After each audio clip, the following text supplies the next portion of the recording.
Yeah, I think we're already live, so we deal with it. Well, hi guys, it is Friday. Friday the what is today's date? 24th? Okay, 23rd, sorry. 23rd, and we are here as usual to talk about relationships, conflict, something in that realm. And so that's what we're gonna do. We're gonna talk conflict. Welcome to those of you who've signed in or who are on. Last night we had a really good session. What did we talk about last night? We talked about bad boys and unavailable men. Why women like them. Why women like these unavailable folks. And so today we're going to talk about parenting. Well, I'm not going to talk. I want to listen today. I wasn't prepared for that. I was prepared to listen. I'm not going to talk. I'm going to listen today because this is not exactly a topic that I'm 100% versed on. We're still we're working out our own kinks as we go. So right, but we're gonna talk about this particular topic, but might also talk about a few other things. Who knows, right? But either way, we're gonna talk about conflicts in relationships, and in this case today, parenting conflicts. So we kind of have to acknowledge the fact that the website right now is 5,000 couples fight school page is 5,000 strong, and so we are extremely excited about this. Give it up, give it up, give it up. But as usual, we get on this thing and we don't even tell people who we are. Oh, you just assume you know your family. You know who we are. My name is Natasha Pemberton Todd. Welcome to the family. Right, and my name is Dr. Carlos Todd, and we are here as usual to talk about conflict. And for those of you who are new to us, know that the first few minutes, again, of our broadcast, we are typically with our phones because we are producers. We're the face that you see, we're the producers, we're the makeup specialists, all things, chief cooks and bottle washers of this broadcast. And so while we're talking to you for the first few minutes, we're doing what we usually instruct you to do, which is to share this broadcast with those on your friends list in Facebook. So we're not just asking you to do something we don't do, we're doing that too as we talk. And so that usually takes up the first few minutes of our broadcast because our friends list is growing. Hi Stacy. What's the topic for today? Today is dealing with parenting conflicts. So if you know somebody who could use this information, or even if you don't know if they know that they need the information, just click the share button, scroll up a little bit because now you just see share now with friends and copy link. But if you scroll up just a little bit, it'll show you all of your friends and you can invite them individually. That tends to get a lot better play when people are invited. They like personal invitations. So make them feel special. Invite them all to the broadcast. Even if they don't view it while we're talking, they can always go watch the rebroadcast. But who knows? Then they can share it with somebody else. We can share it with somebody else. That's how we get this thing going. Right. So thank you. So, and then I had like an impromptu topic that we talked about. Why is it, and we may get to this today, so you might want to stay on for this. Why is it that counseling sometimes doesn't work? And in this case, why is it sometimes couples counseling doesn't work? No. Why is it that the changes don't occur? So people come to me and they say like, I tried that, it didn't work. Or why is it that you read that last book about relationships and why is it that it didn't help you? Or why is it that you listened to one of my broadcasts and you tried the things in your house and it didn't work?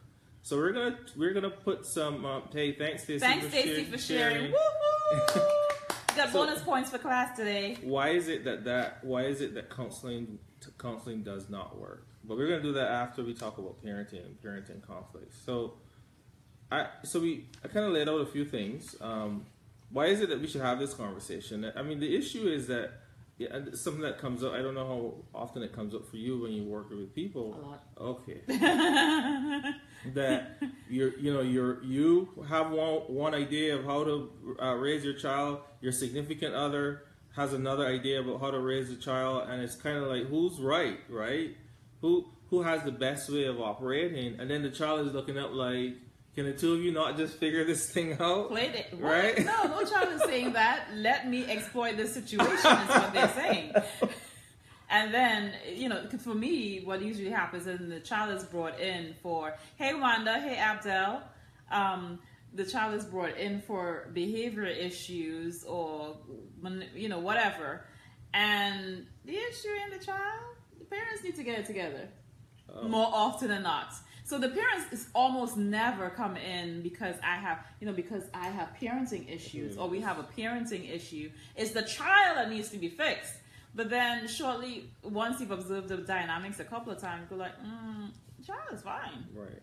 It's y'all that need to take care of your situation. So the child is like becomes a manipulator in that whole game. Like, if you told you can't fix this, then somebody's going to take charge of the system, and if it's not the parents, then the child is in charge. That's just how that goes. Yeah, let me exploit this situation let me milk it for as much as it's worth. Exactly. So this is a major issue because if you can't get your relationship right, then the children in the relationship are going to suffer. They're really not going to benefit from effective or adequate parenting. Mm-hmm. So let's talk about this. And here in some ways, what are some of the things to consider when you think about your parenting style? And so you might want to explain these 3 parenting styles. Go for it. No, you do it. No, you do it. Hey, Mimi, long time no see. There are 3 parenting styles that we know of. There's the authoritarian, there's the authoritative, and then there's a permissive. So everybody kind of fits into, all parents fit into one of those categories, right? That alone like is Mimi. So everybody kind of fits into, all parents fit into one of those 3 categories. So what is the authoritarian? How does that work? Like what? I just told you I always get them mixed up. So what is the authoritarian, Dr. Todd? I know, this is you. The authoritarian, authoritative. How about you talk about the permissive style? Let's start there. Well, the permissive style is essentially anything goes. You want candy? Fine. You want ice cream? Fine. Can I go outside and play at midnight? Fine. Right? The parent does not set any boundaries. The parent just allows the child to do whatever they want. And the child's mind, this is awesome. This is great. I just get to do whatever I want. But as they get older, become adults, the challenge there is that they don't know have any sense of boundaries. There's no sense of what is me and what is you. My way is essentially the only way or the most important way. And then also, there's a lack of sensitivity to the needs of others. So those are some of the consequences of the permissive parent. But if you have a parent who is authoritarian and or authoritative, and by the way, the ideal is likely the authoritative. The authoritarian essentially is probably what we the total opposite of the permissive parents, right? Where you get no give room, and there's nothing. There's no giving anywhere. I have no interest in your opinions. I have no interest in what you want to do. You go over there and do exactly what I said. But mommy, there's no but mommy, nothing ever. Oh, right? Or daddy. There's no but anything. You do what I said you should do, and that's the end of that. Yes, there's no conversation. There's no nothing in between. Oftentimes, the authoritarian parents are they have these really high expectations, and these are the ones who tell you, fix the child issues, not me. The child has to figure out how to live in my house versus the other way around. When the truth is that you want to be always, there's a thing about something called temperance, and it's called, or moderation. And moderation is generally the way you want to go. All or nothing typically doesn't work in most spheres of life. And that includes parenting. So, too permissive, kids lack boundaries, they don't know how to follow rules. These are the kids that they want to go to school and talk to the teacher any old way and do what they want to do when they want to do it because they're used to doing that at home. And then you have the opposite where, is that Folarin? Oh, hi Folarin. Welcome. I don't think I've seen your name before. Well, welcome to our community. Thanks for chiming in, becoming part of it. So the authoritative parent, however, is the one that has expectations, they have boundaries, they have consistency, but they also have, they're nurturing with that. So what tends to happen with the authoritarian parent, they can be pretty distant. I think you got the name right. Yay, for Lorraine. Yay, me! For Lorraine, that's correct. I love to make sure people's names are pronounced correctly and spelled correctly. So when you let me know that I've gotten it right, great. And if not, let me know that it's spelled or pronounced differently. Thank you so much. So the authoritative parent, no, you were saying the authoritative parent is has more balance. You hear me talk about that a lot. So there are the expectations, there are rules, there is consistency in the methods that they use, but at the same time, they're also adjusting and moving and changing based on whatever's happening on the ground. So what do I mean by that? One, when you're parenting, you have to check for the temperament of the child that you're parenting. So again, is this child an extroverted kind of child? Is this an introverted kind of child? Is this a child? Look at the child's patterns and social behaviors. The temperament of the child, you're also looking at, is this child functioning on the average level, or do you see some delays in their development? Because if there are some delays or some developmental issues, you want to always rule those things out, because especially when they're really young, because sometimes what you label as just behavior might be a response to a developmental issue that they can't control, and so you always want to match for that. But you also have to take into consideration the context. So some of you may be parenting not necessarily a biological child, but you're parenting a child that, foster child or an adoptive child or a stepchild.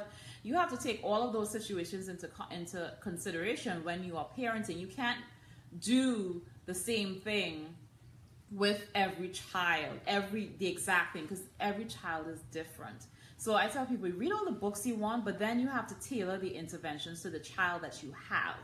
And that is why people say there's no manual for parenting, because every child, the combination is different. And so you also have to take into consideration the developmental stage of the child. You cannot parent, or should not parent, a 15-year-old the same way you parent a 5-year-old. An average, normal functioning, normal cognitive functioning, all of that child, the way you do a 5-year-old. There has to be a change in the style as the age and maturity of the child progresses. And so this is where the authoritarian parents lose out, because oftentimes they just want to do, this is the model I'm using and that's it.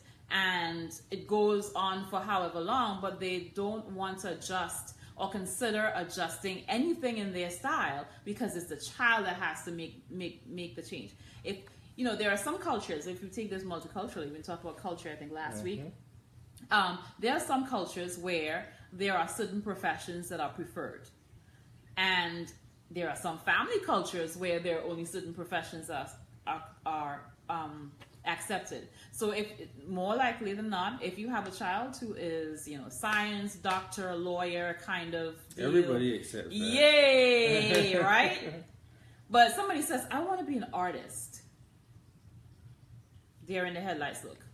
And there are some parents or some, and this is sometimes culturally driven, culturally as in from ethnic or national issues. But if that child was to ever express an interest in the arts, it will be put down and dissuaded very, as quickly and stamped out as expeditiously as possible. What then happens is that the depression rate goes up, or either depression or the acting out. So if the authoritarian parent doesn't allow for any kind of show of emotion or expression of feelings or anything like that, then you likely are going to get the depression, because that's anger turned inward. But if you have some kind of give room for that, you have the child who is acting out. And so it becomes more so an issue as a response to the parenting style than it is more so about the child having an issue. Maybe parent needs to lighten up a little bit and allow this child who can, become the next Picasso or the next whatever major artist to have some wiggle room to explore those things. And so that's why today we're really going to focus on the authoritative, because that's the quote unquote ideal. But if you find yourself on either end of the spectrum, understand that as a parent, there are going to be adjustments along the way. I think I shared before that prior to having my child, I've worked with kids like forever. So this is 20 plus years of working with children, not only as a therapist, which I have done for 17 years, but also prior to that, I've worked as a youth counselor, etc., etc., etc. So working with kids has been a really, really long time. And so I had certain things in my mind about how this situation needs to go. But as I'm walking out every day with our, and she's only 5, but it is a daily adjusting and shifting in mindset sometimes, because yes, this method is what I would prefer, and it will work well with another child, but with this particular child, probably not. We have to shift and change, and especially coming up from the environments where we came out of, where we're trying to move away a little bit more to the middle ground. We came up in very authoritarian type societies. It is challenging because we're now the first trying to do this thing and trying to not revert to our old habits, just shut up and keep moving, but you want to peer into the child that you have, not the child you wish you had. Because over time, at the end of the day, it's going to be the child that you had. Anyway, I've been going on about that. Let's move on. Right. So one of the reasons why we brought up this issue of the styles, you kind of have to have a sense. Needs to sense in your own mind about which style either the two of you are, and we could have a conversation in the future about how those styles may have developed. Mm-hmm. You can probably go back in our previous broadcast, right? About attachment, how those styles develop. Uh-huh. And the other important question is, are you relying on the way how your parents parented alone? So you just know that this is the way how my mother did it, or this is the way how my father did it, and you tell your partner this is the way how we did it, and you don't consider, like Natasha was saying a second ago, you don't consider that you may have a different child, and then the fact that we're moving into a different era. Are you effectively preparing children? I mean, one of the things to think about, and I keep in the back of my mind, is the fact that, for example, when our daughter becomes an adult, the reality of it is that the way how we work is not going to be the same. I don't know how many people are going to be able to be in a 9-to-5 job, in the year with benefits. In the year 2040, 2030, 2040.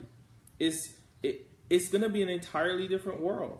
And so how do you create a situation where she is flexible enough as a woman, to be able to have? I think that one of the things that we've decided on is that we want her to have a voice, so we allow her to be able to say things that other parents may not necessarily allow, with rules, confines, with boundaries. But because of the fact that we want her to have that voice, we corral it when we need to. But there's a clear sense in our own mind that you want to have a person who can stand up for themselves. Mm-hmm. And this is something that we both have effectively agreed on.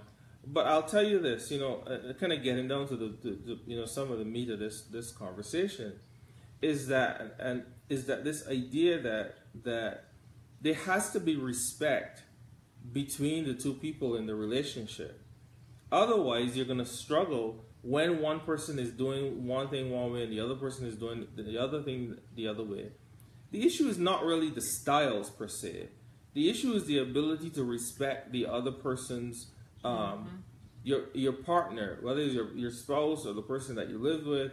It's the ability to respect that they have a voice too, and to be able to collaborate in effectively dealing with these issues. If you don't if you don't acknowledge the idea that these people that your partner has a voice and be able to sit down and say, let me hear where he is coming from, let me hear where she's coming from. I will tell you that the same thing that happens in regular adult conflicts is the same thing that's going to happen here. The other person will dig in not because you're right, you're wrong. They will dig in because you don't respect them, or you don't respect their opinions. And so this is part of the reason why, one is that you don't want to have these conflicts in front of the child. You also want to be able to sit with your partner and say, look, let's agree on a style. If the child is disobedient in front of the two of us, let's agree that even though my approach in that moment may be wrong, let's agree that at some point later we will talk about it, and then we will decide how we're going to approach it in the future. But if while the thing is going on, your partner is like, why'd you tell her to do that? Or why'd you tell him to do that? The child eyes light up like, whoop, there we go. There is a crack somewhere, and I am going to work that crack as much as I can. And so it becomes important not to be impulsive. Thanks. Hey, thanks, Sheila. Hi, Miss Sheila. It's important not to be impulsive in those moments. I think that's the critical thing. The critical thing is, what do you do when the problem is occurring? When the problem is occurring, do I have the presence of mind to hold back the thing within me that says I gotta say something because I can't allow my child to be exploited? Am I gonna be able to hold that back and talk about it in the future, or do I risk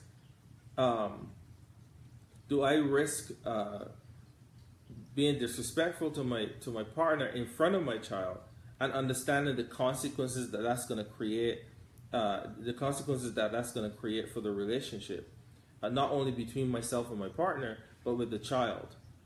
And so it is more important to present a united front in that moment where the conflict is occurring, where the disobedience or disrespect or whatever is occurring with the child.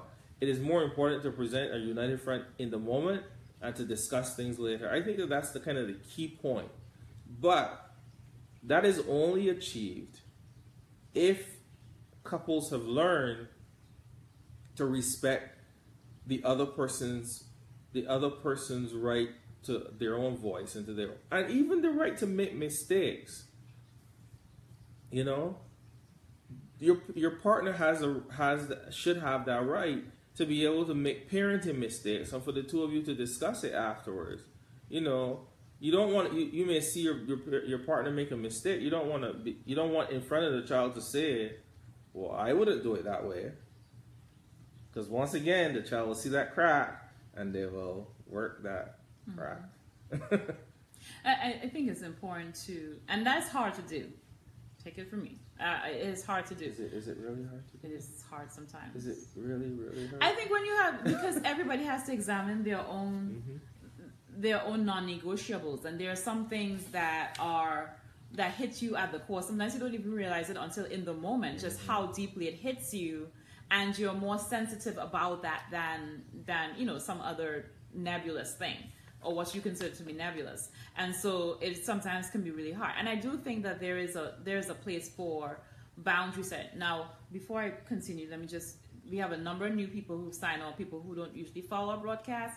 We are chief cook and bottle washers to our broadcast. And so if you see us fiddling with phones while we're talking, it's not because we're disinterested. We're actually sharing the broadcast and inviting others to come on, just as we usually ask and instruct you to do while you're watching, to share this with your friends and invite them personally. We do the same thing. So we're sort of modeling. One of these days we'll have somebody else doing it for us. Really soon. Right. Mm-hmm. Yay! That implies so many other things. But anyway, right. but for the moment, that's what we're doing. So we're not just like scrolling on our phones and stuff like that. It is that we're inviting others to join the broadcast. But what I was saying is that sometimes it is hard to, and I think we do need to set set some boundaries, because if you have a parent who's authoritarian and then you have somebody who's more permissive in their style, those are polar opposites, and you're going to have. You're right. Thank you, Auntie Janet, and feel free to jump in, you and Miss Sheila, because you guys are veterans at this whole parenting thing. You guys have raised some bomb adults, so good stuff. I got an accent. Anyway, he's correcting me on bomb because I pronounced it differently. No, anyway, it was but anyway, that's back to the original, let's go on, the original thing. So those are polar opposites, and anytime you have polar opposites, and both people feel deeply about their polar opposites, you really have to have a conversation or series of conversations about, okay, how are we going to work? What are the things we're going to decide on? What are the commonalities in terms of the end goal? So start from what you want to see, and then work your way backwards in terms of how you want to implement that.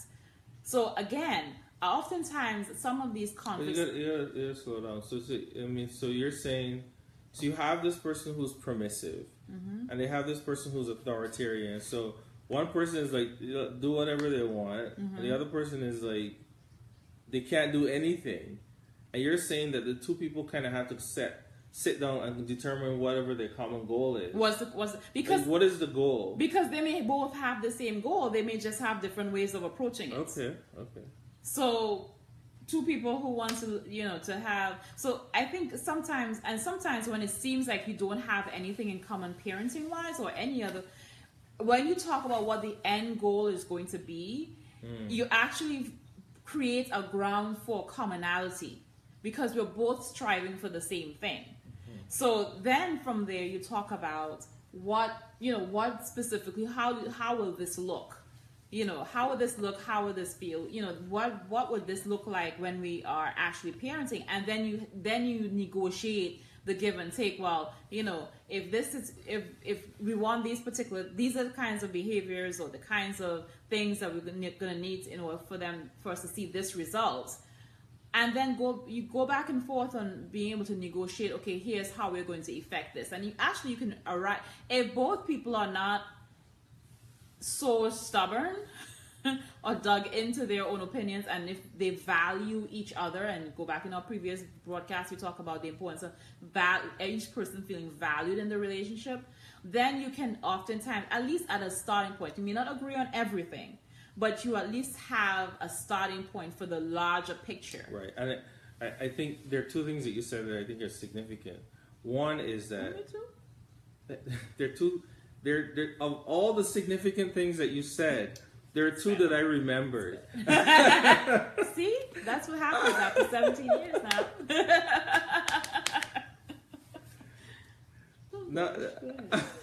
Two things that I remember. My whole mind is all kerfuffled. Two. Did you say kerfuffled?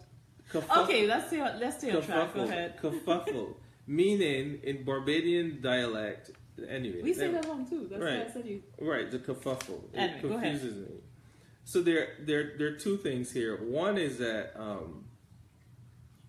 it is a basic conflict management concept that in order to fix or to resolve or to understand a problem, you need to find common ground. Because what typically happens is that people, and this happens in my office a lot, people focus on, they come in and they want to focus on all the things that aren't working. She's doing this, he's doing that, and so the reason why we're having all these problems, if only she could do this, or only he could do that, it is not an effective approach. You need to find the common ground. Where is that place where we both want to go? I think that's where I think you'd say something that's pretty profound. So what is the common ground on this issue? And the common ground is likely that both people want to raise a healthy, happy adult. And so how do we get to that place? And then the other thing, I think that this is what I was thinking while you were saying what you were saying, is that when your partner digs in, and this is again is a kind of a repeat of what I just said, what I said earlier with a little bit of a little bit of an add-on. When your partner digs in, so there are two D's in this idea. Digging in is almost always connected to disregard.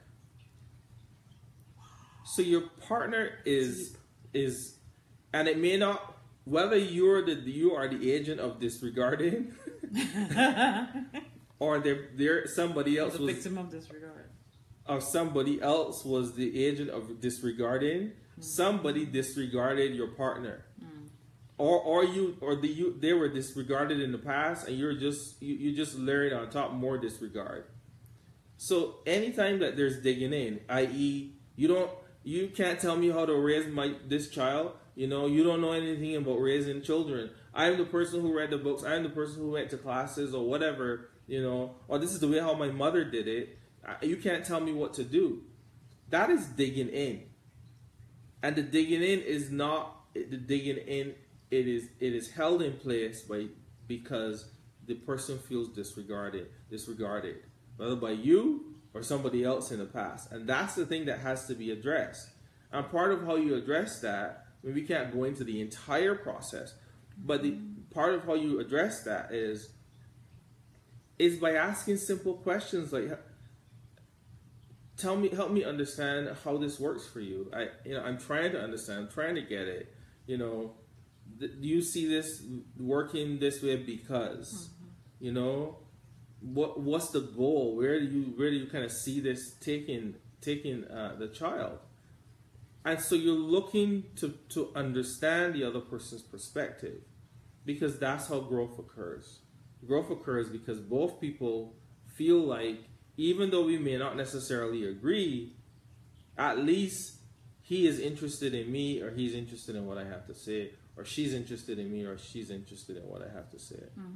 And so that's part of the reason we talk about creating a unified parenting plan. One of the plans that we really like, I don't know, should we share this?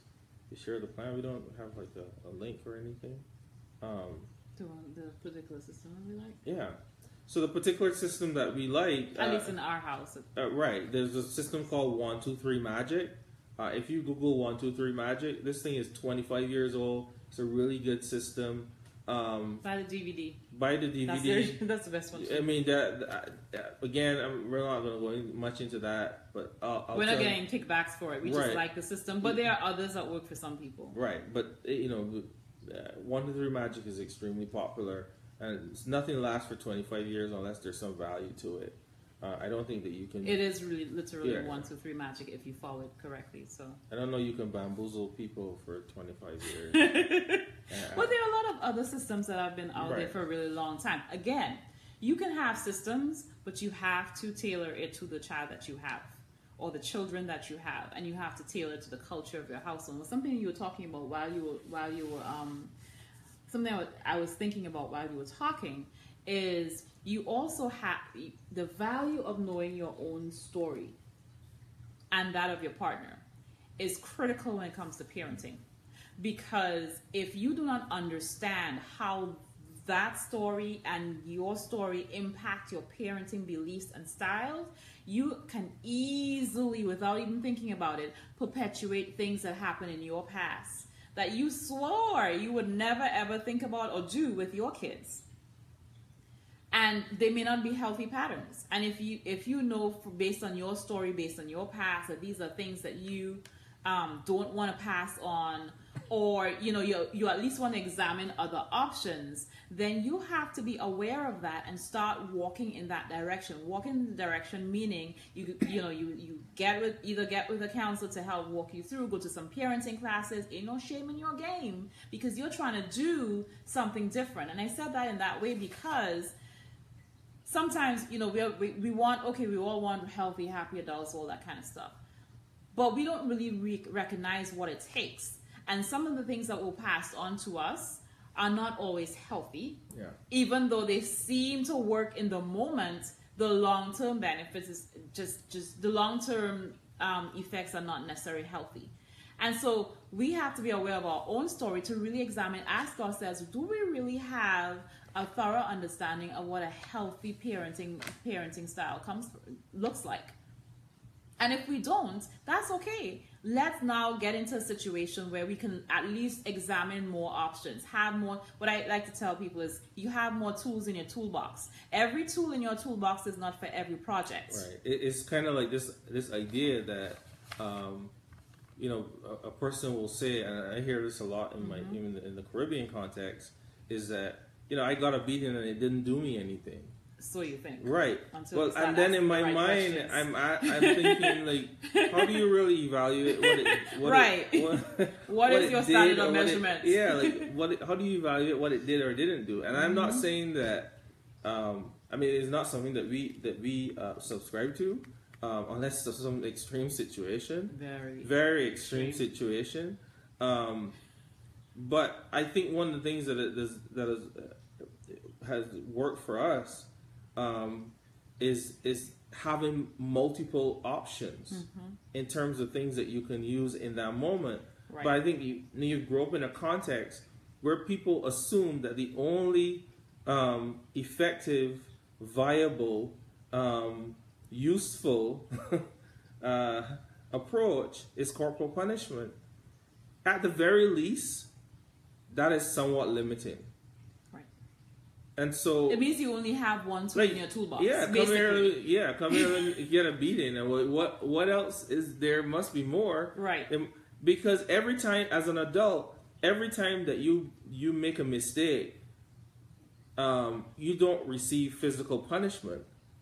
Sometimes the punishment is, not necessarily is delayed gratification. Sometimes the punishment is what? I mean, there are layers of. There are multiple things, the multiple consequences that occur based on the actions that we have as an adult. So why not have more sophisticated means of responding to children when they don't do what they're supposed to do? So but again, this is really about managing those conflicts. It has to start with this idea, the ability to manage the conflicts in the relationships with your partner really has to start with this idea that I am open to hearing your perspective on things, and this is meaning your partner. I'm open to hearing your perspective, and I'm open to understanding how that may have worked for you in the past, if and how we can use this approach to effectively grow our own, raise our child. But respect is the guiding factor. And a lot of times people believe, like, I don't have to respect you, or I don't have to respect your way because my way is better. And they don't understand that ultimately the child sees this stuff. I joked earlier, I talked about seeing the cracks. And that's one thing, but the child learns very early that, I don't have to respect, if I disagree with something, I don't have to respect the person. And so they see one person being dismissive, and they learn things about how to interact with one another based on those things. I want to go back a little bit as we're talking about this, and we're gonna. What's our time looking like? We're gonna go back a little bit go back through some of the things that we have here on a paper. But when you are talking about what the goal is, what you want to see, either in this situation with your child or in what kind of a child do you want to raise altogether, you have to be very specific. This particular strategy does not work if you just give generalities like, well, we just want them to be nice, happy adults. Because you have to then ask, if you say that, follow up with, this is what happy, healthy adult looks like. Because you could be talking about physical health, your partner talking about emotional health, and as a result, it will show up in your parenting style because one person will emphasize one thing and the other person will emphasize something else. So you have to get as specific as possible. If you were to do what companies do something called benchmarking.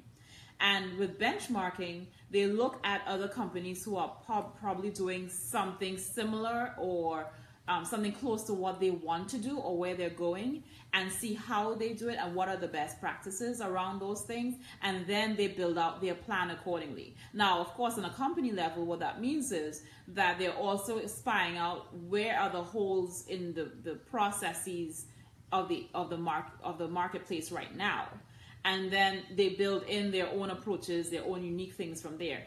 The same applies to parenting.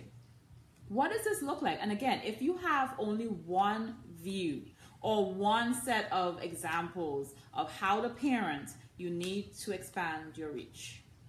Don't just, because people are very, very different.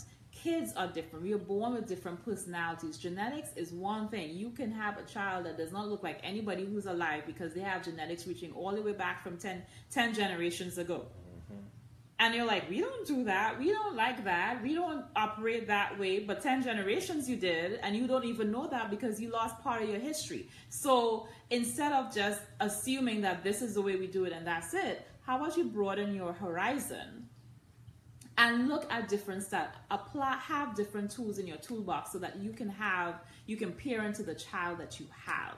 I have seen way too many kids who are being crushed in a system that is not fitting for who they are called to be, and again, every parent wants to stand and say, oh yeah, my child has done this, they received the Nobel Peace Prize, or they did this, or they did that.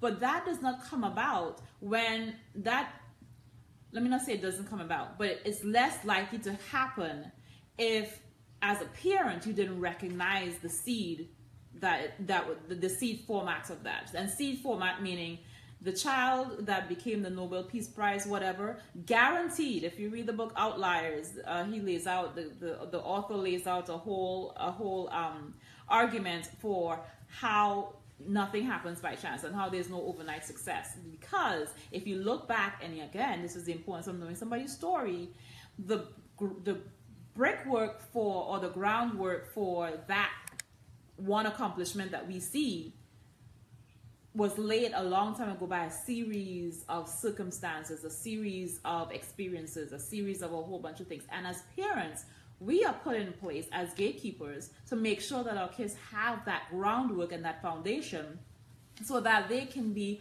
who they are called to be, who they are designed to be in this world. If you are thinking that this person, that child, that strong-willed child, because those are usually the ones that we end up seeing, because they're very vocal and they're digging in their heels or whatever. That strong-willed child can turn out to be a Supreme Court justice person, a politician, a lawyer, a successful attorney. You have to see beyond just the problem behavior and see how that behavior that may drive you bananas can actually be a strength, and help guide that child into towards the strength rather than trying to break out of them any kind of willpower or whatever. So that's why we talk about one, making sure that you have a lot of tools in your toolbox when it comes to parenting. Don't just assume that what you saw was it. Assume that you can see multiple styles. You know, when I hear people say, oh, that's not how we do it. Really? There's no reason to be in my couch if this is how we do it, if how we do it was working. So you have to open your mind up to having different things and different options available, and then tailor making it to the child that you have and asking for wisdom on how to do that. So it's important to really have that, and of course knowing your own story and knowing that of your partners. If you have trauma in your background, whether you have ever talked about it or you've kept it under wraps, it is going to show up in your parenting. Oh. It is going to show up because it is going to show up, one, in two ways. Either you become the authoritarian parent who is so strict and never lets the child do anything because you're always afraid of something happening, or it's going to be the parent who is so oblivious to a whole lot of safety issues that they just, oh yeah, go drop the child off at so-and-so's house. You don't know the person's name. You don't know how long they've been alive. You don't know if they have a history of, child molestation. You just let the child kind of go into situations and you do not extend that. And you are blindsided when things happen. I say that because trauma shows up in a number of different ways. It can show up in if your child ends up either experiencing or being the perpetrator of something that was even close to what you experienced, then what tends to happen is that there is either a dismissiveness of whatever's happened with your child, so that the child is not protected well, or there's immediately dismissal of the child. And you break the relationship because you are so distraught over what the child has done, when in truth and in fact there weren't enough boundaries and safety guards, etc., etc. What I'm saying is, if you have trauma in your background, if your partner has trauma in your background, you need to not just leave it up to chance, but really work on yourself, so that as you parent, you will learn something different. Especially when we've had sexual trauma, one of the things that has happened is that we've learned to erode the boundaries. So we have a core sense of boundaries because our boundaries were broken when we were kids. And it may not be in every area of life, but in certain areas of life. And so that's a blind spot. And as you were raising a child, it is very likely that you're going to have that same blind spot. And so you need your partner may see it, but if you guys aren't, like valuing each other's opinion, and you are like, oh, I dealt with that a long time ago, da, da, da, da, or no, it's not me, and all that other stuff, it's going to show up in your parenting. And your child ends up, and sometimes a lot of times what ends up happening is that we end up repeating the same cycle of abuse or exposure to abuse for our children. Unintentionally oftentimes, but because we haven't dealt with our stuff. And sometimes, depending on how extensive that trauma history is, if it's complex, where you've had trauma after trauma after trauma, what would happen is sometimes you're checking out when you should be checking in. Checking out mentally. The child is saying something to you, or they're going down a particular path, and the brain just works in that way. You just check out, and you don't even realize you've checked out. You're there physically, but emotionally and mentally you just check out. And you lose that connection with your child, you lose that relationship, that ability to impact that child's life. It diminishes because you're not present. And then other things start to snowball. So again, there are all of these issues to consider as you're thinking about parenting altogether. And I'm thinking just before you even have a child, like this needs to be part of your premarital stuff, and start doing that work on yourself, so that when you step into the parenting arena, you have a much stronger sense of self, a much stronger sense of what is healthy and what is not, and you have more tools in your toolbox, more than just the 3 or 4 or maybe 1 that you had starting out the process. Yeah, anyway. I think that we've covered much of what we wanted to talk about today. I always feel like we want to make sure that we give people just enough for them to have a kind of good understanding of what's happening.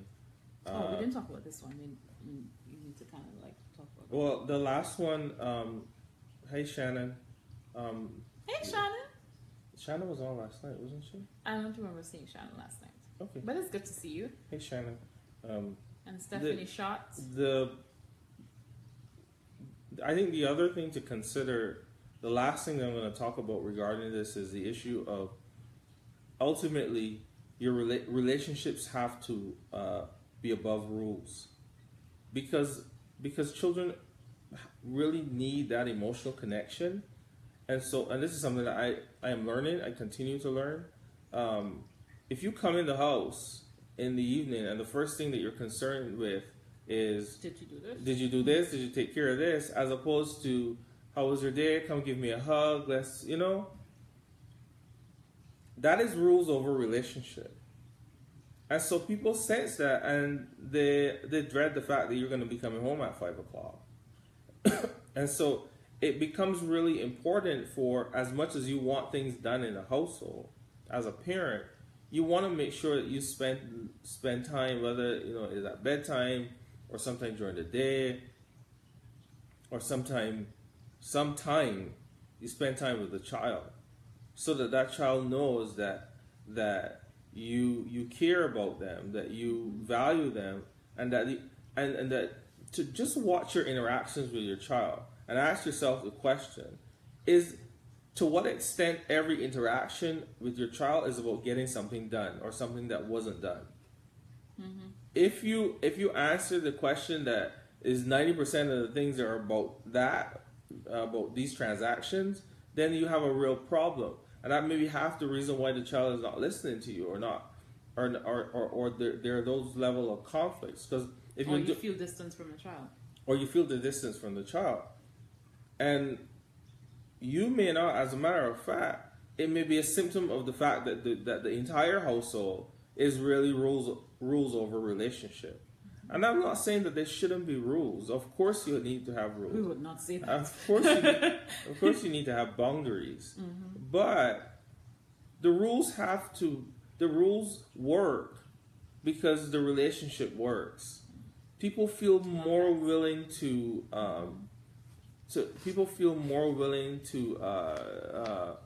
follow you, to do what you may want them to do, if they feel as though they have a connection with you. This is part of the reason why companies spend millions of dollars coming up with one person, the gecko, or a lot, all the insurance companies actually do this very well. They have a face. They have a face associated with the company, because they want you to have a relationship with a person, not a relationship with a product. And so, in some ways, that really is a model for how we need to operate in our relationships. The child needs to feel as though you and them have some kind of emotional connection. And this is why you hear me oftentimes, even when we talk about stuff just for couples, I'm always doing a plug for the kids.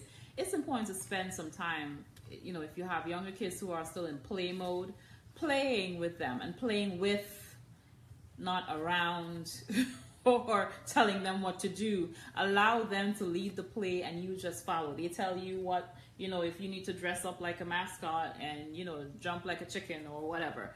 It's important, because in that you're learning to enter the child's world. Play is a child's work. I will forever be an advocate for kids having more playtime, because it is a child's work, and they process their world, whatever's around them, whatever they're feeling, in the world of play. And so as a parent, the best way for you to build a relationship with your child is for them to play, and to play with them. The other piece to that is how the brain works in terms of learning.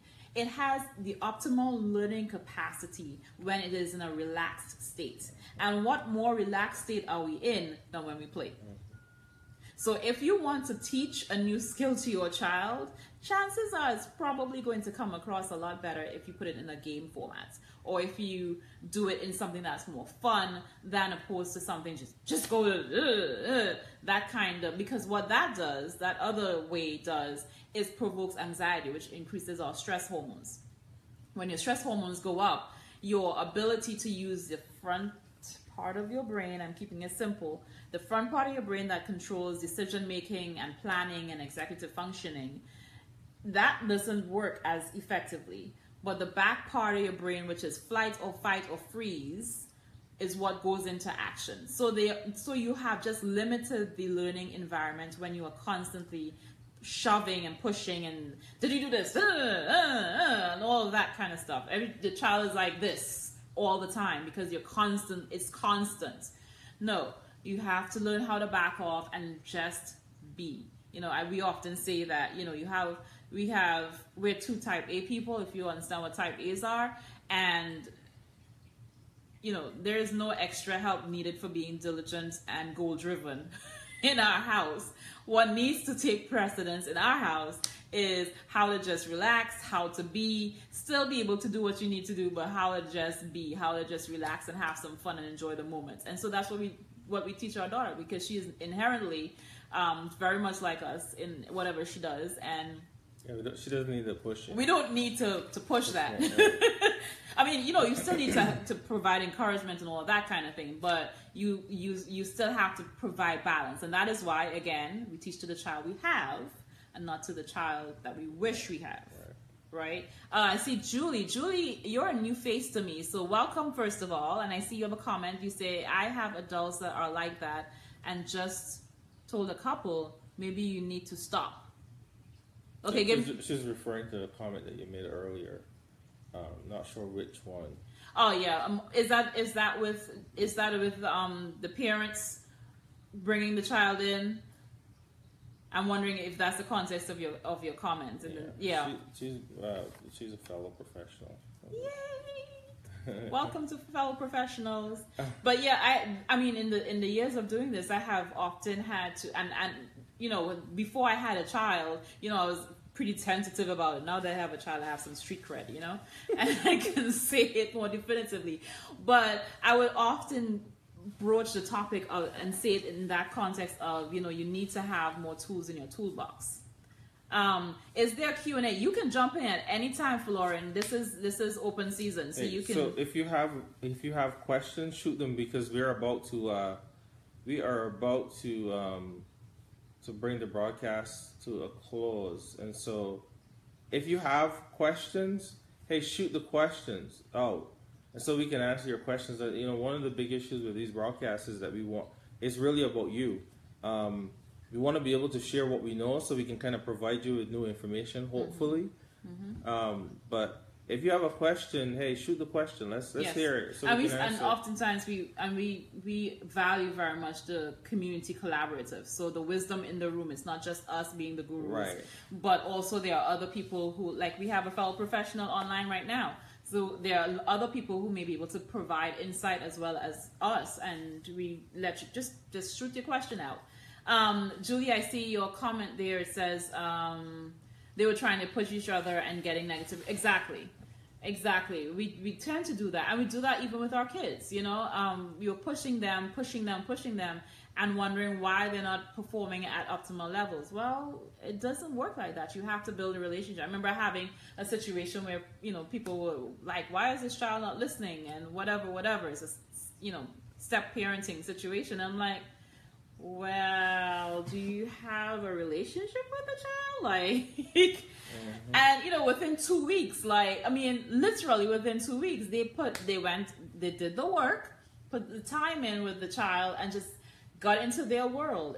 I mean, and this is a teenager, so they like video games, learn about their video games, learn about the music that they like and why they like that particular kind of music. You get into that child's world. It was a world of difference in terms of the child's ability to follow directions. They did not have to speak or yell as they were doing in the past, because the relationship was now deeper. And for those of you who are watching this now or at some point in time in the future, and then you hear this comment about getting down to the child's level, and you think to yourself, I don't have to get down to a child's level. I'm the adult here. You need to do what I told you to do. Here's a little bit of a story for you, right? Just think for a second that when business people want to make deals, one of the things that they do is they get down to the level of whoever the other person is. So people who have to make big deals, they may learn the culture. If it's another country, they may learn the culture. They may learn about the food. They may learn about, you know, just rules of operating, because they want to be able to be sure that that they understand they're at the level at which that person operates, whether that level is higher or whether that level is quote unquote lower. Anytime that you want a healthy interaction with someone else, it is important to understand how they operate. You know, because ultimately it is not, I mean, these three things, there's sympathy, there's empathy, and there's apathy. If you show apathy, which means I don't really care what you think, do what I told you to do. People feel apathy, they sense the apathy. They sense the fact that there's no interest in me. And they respond. What happens with apathy is that people respond to apathy by being defensive or being entirely closed off. Defiant. So you may get defiance sometimes just because the child believes that the only time you and I have an interaction is when you want me to do something. And ultimately, whether it is a parenting relationship or relationship, and this happens a lot with the couples, where the only interaction they really have are transactions. Did you pay this bill? Yes, I paid the bill. Okay. And That's it, right? When is the food going to be ready? Are we going out next week? And just, yeah. There's nothing about the person. Right. And not only that, but then when you have a relationship, then what you say to that person has more weight. So your more weight or more influence, because of the relationship with your child, that child is more likely to think about what mommy said or what daddy said when they're in a particular situation. Like, wait a minute, mommy won't like that, daddy won't like that. Even if in myself, I remember having a friend of mine that she wanted to have a particular hairstyle, right? But she was a daddy's girl, left, right, and center. And daddy did not like this particular kind of hairstyle. And she never had, this is a grown woman, folks, right? Never had that particular hairstyle until after that her father passed. Then she felt like, okay, because he's not going to have an issue with it. And you can argue about whether or not, she's her own woman, this, that, and the other. But I'm saying that the relationship was so strong that she was even willing to, even as an adult, forego certain things so as not to displease this parent. Now, we can argue whether that was healthy or not healthy, whatever, but the point is relationships work. Right. So the comment, Julie made a comment, I get it all the time. Couples express frustration that they can only say in the office and not the same at home. Again, this is a long conversation, but the idea is that at some point, someone said, either verbally or otherwise, they communicated somehow that your opinions don't matter. And people don't understand that a lot of times and you could kind of check the broadcast from last night. I talked about this idea of the pervasive loneliness that's occurring. The pervasive loneliness occurred because at multiple occasions, one person communicated to the other that your opinions don't have any value or enough value.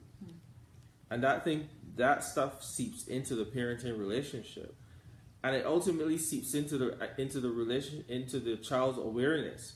Because I have adults who tell me all the time, my mother pushed over my father, or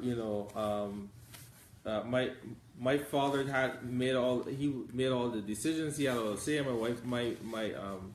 My mother didn't have any say, or my father didn't have any say.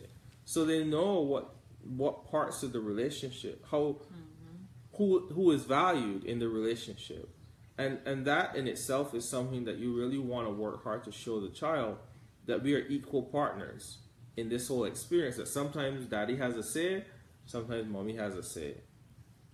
So, and we're not going to be able to talk about this now, but that one of the big things that when you have these kinds of conflicts in front of a child, where you're telling the child that that you're telling the child you don't have to listen to mommy, you don't have to listen to daddy. Ultimately, you may think that you're passing the child some kind of favor by showing them what is right, but ultimately, what you're creating are greater levels of unsafety, of a lack of safety. Because that child knows that the only anchors they know are their two parents. And if you've said that one of those parents is really not as valuable, that's a crack in their world. And so when you think that you're providing safety, you're providing consistency, you're showing your strength, you're doing the exact opposite. You're creating a world for that child that is unsafe. And a child who feels unsafe ultimately is going to, there's not a direct correlation here, but there's a possibility that that child may act out, that child may be disrespectful, because they don't feel safe. They don't feel as though if I follow these rules or I follow these directions that life is going to be okay. Because right now it isn't. So that's kind of my spiel. We've just hit. Hey, Siesta and Judith. Just hit an hour here, and we try to kind of keep this within the Friday lunch hour. The confines of an hour. Hey guys, I was gonna talk about why counseling doesn't work, but Next time. couples counseling, but not today. Next Thursday, you want to join me? Will be talking about why is it that couples counseling doesn't work? Why is it that people don't want to go to couples counseling? We're gonna tackle that topic next Thursday night, and I don't know what we're gonna talk about next Friday. But You guys write a topic. If you Yeah, have a if topic you have idea for us, put it in there. Topic, and then whatever the topic is, so we Right. can snack, watch it. if you have a topic, just share it with us. Let us know what is it that you want to hear about. In the meantime, let people know that Couples Fight School is here. Let folks know that say what Vivian says. I agree. You guys. With you guys, both parents have to be valued. Ultimately, that's what we need. We need both people have to be perceived that there's a sense of value. Julie's asking, say what? Like, share, even after you want to make sure that you comment on these broadcasts. I think things are going very well, in terms of what we're doing. I think we consistently come on and provide value each week, and that shows in some of the comments that we're getting, either publicly as well as privately, from you guys. So we much appreciate the support. Those of you who stayed on as a core group, we appreciate that extremely a lot. So until I may come on at some point in time during the week, but until next Thursday night and Friday, we bid you goodbye. But also make sure that we are on the page all the time, but in other posts, articles, that kind of stuff. So Okay, you're very right, Vivian. Love you too. All right, guys, good to see you. Have a fabulous weekend. Make some time to play. Make some time to relax. Make some time to have fun. Work as hard at fun as you do at work. So, talk to you soon. I like that. Work as hard at fun as you do work. That's awesome. Bye.